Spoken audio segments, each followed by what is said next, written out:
within your vertebral canal of your vertebra, right? So they have removed the centrums of the vertebra so that you could see the intact spinal cord. So what this depression is running down the entire length of the spinal cord is running down the front of the spinal cord. And so that depression is the fissure that you fall into, right? So this is the ventral median fissure or the anterior median fissure, either one, okay? All right. On here on one side, you can see the denticulate ligaments that are holding the spinal cord in place laterally. Okay, so every segment of your spinal cord, and they're on both sides, but they're only showing it in this model on one of the sides. Okay, so those are your denticulate ligaments. As I come to the end of the spinal cord, then this cone-shaped end of it is called the conus medullaris. It's shaped like an ice cream cone, and so that's the conus medullaris. Okay, and then there is one strand of connective tissue right in the center. I'm following it all the way down to the coccyx. And what that does is anchor the spinal cord vertically to the coccyx to limit the motion of it going back and forth within that vertebral canal. So these denticulate ligaments are stability protection devices. And this filum terminale is also a stability protection device. Okay, all right. Now on either side of that filum terminale, which is just connective tissue, then I see a whole bunch of other bundles of axons, and these are called the cauda equina, okay? Because it reminded someone of a horse's tail. Can you imagine a horse's tail? I mean, especially when they braid them during a parade, right?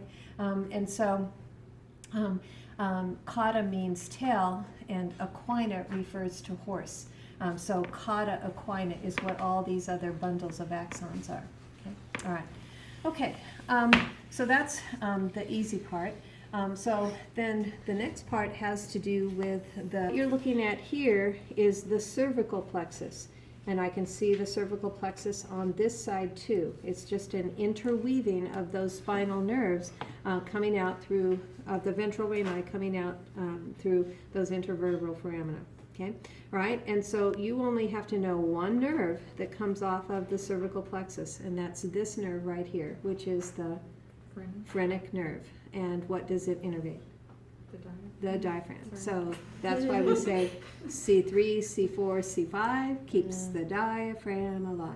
Okay, so the phrenic nerve comes from the C3, C4, and C5 branches of the ventral rami that come out of those areas of your spinal cord.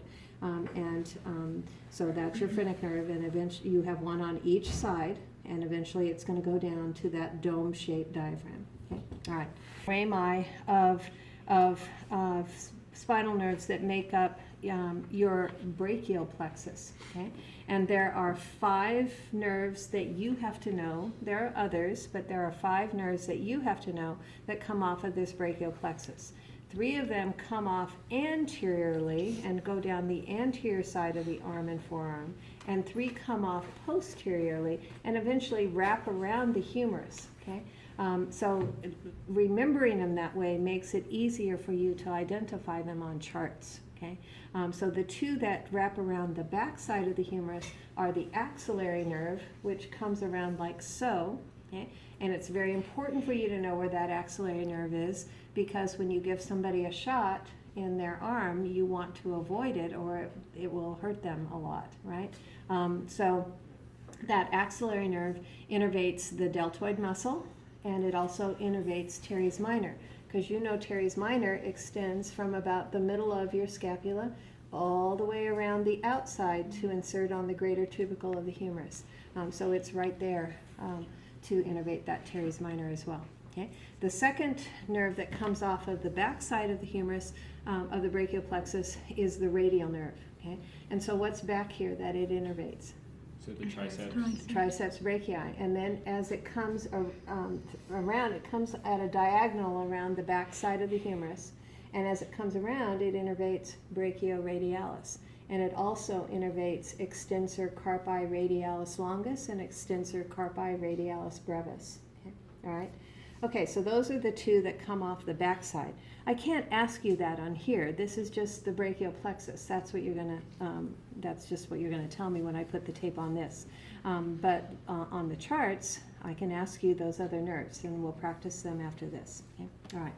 Okay. So the ventral rami of your thoracic region does not form a plexus. Okay, they just form your intercostal nerves. So if I ask you an innervation of the intercostal nerves, you can't just say intercostal muscles. You have to say internal intercostal muscles or external intercostal muscles. And these intercostal nerves also innervate your rectus abdominis and your external abdominal oblique and your internal abdominal oblique.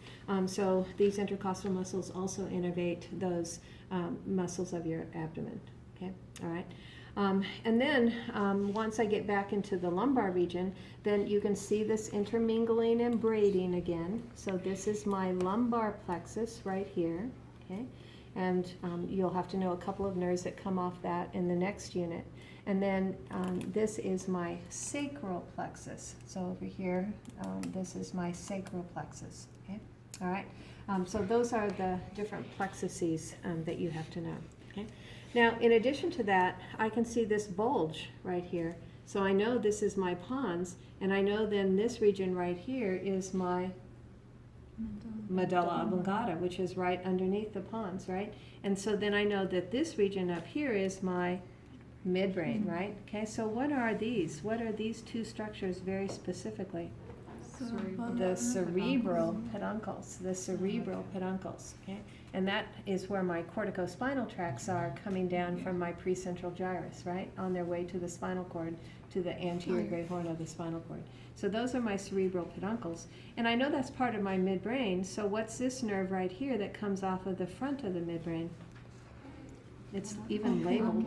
It's ocular motor 3, right? Okay. All right. And so I can't see 4 on here, but I can see 5. So that's this big old stump that I'm seeing on the lateral side of the pons.